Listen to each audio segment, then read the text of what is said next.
Subscribe करो Dilip तरभंगिया entertainment channel के घंटी के निशान के जरूर दबाओ। हमर सब ऑडियो वीडियो देखवा दो।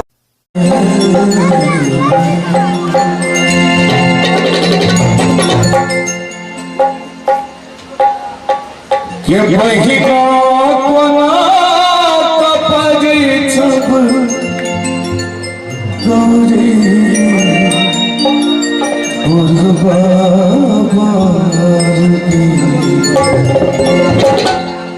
होइए हमरा डर गे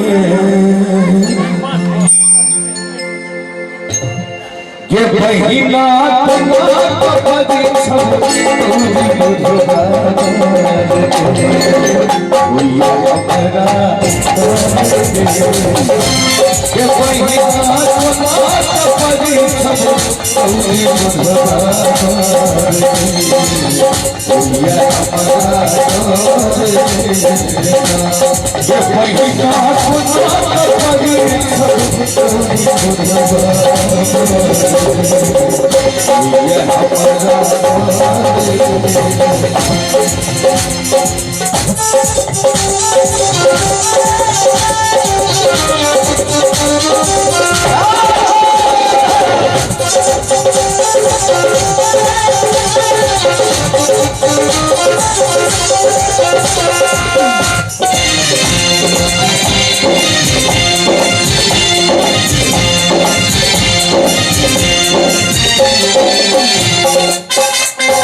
यो बारी के चोटकल ना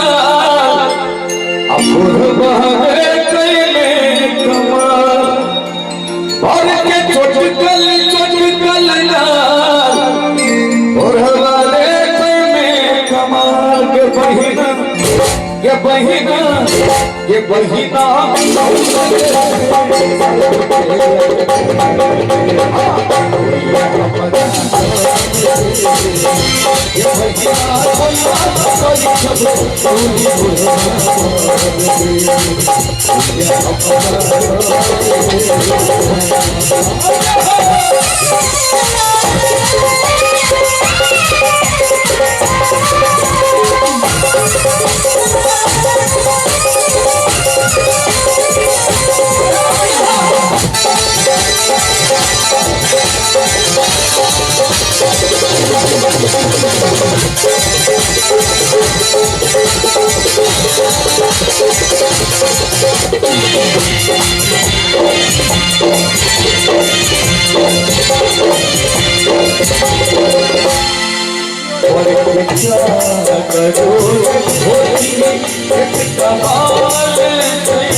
भूत परे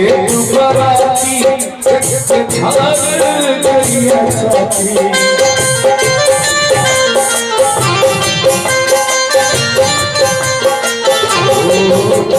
भूत परे बराती धार गरिया साथी जो पर के भूत परे बराती देख के धार छाती भर के भूत परेत बराती देख के धार गई छाती के बहिना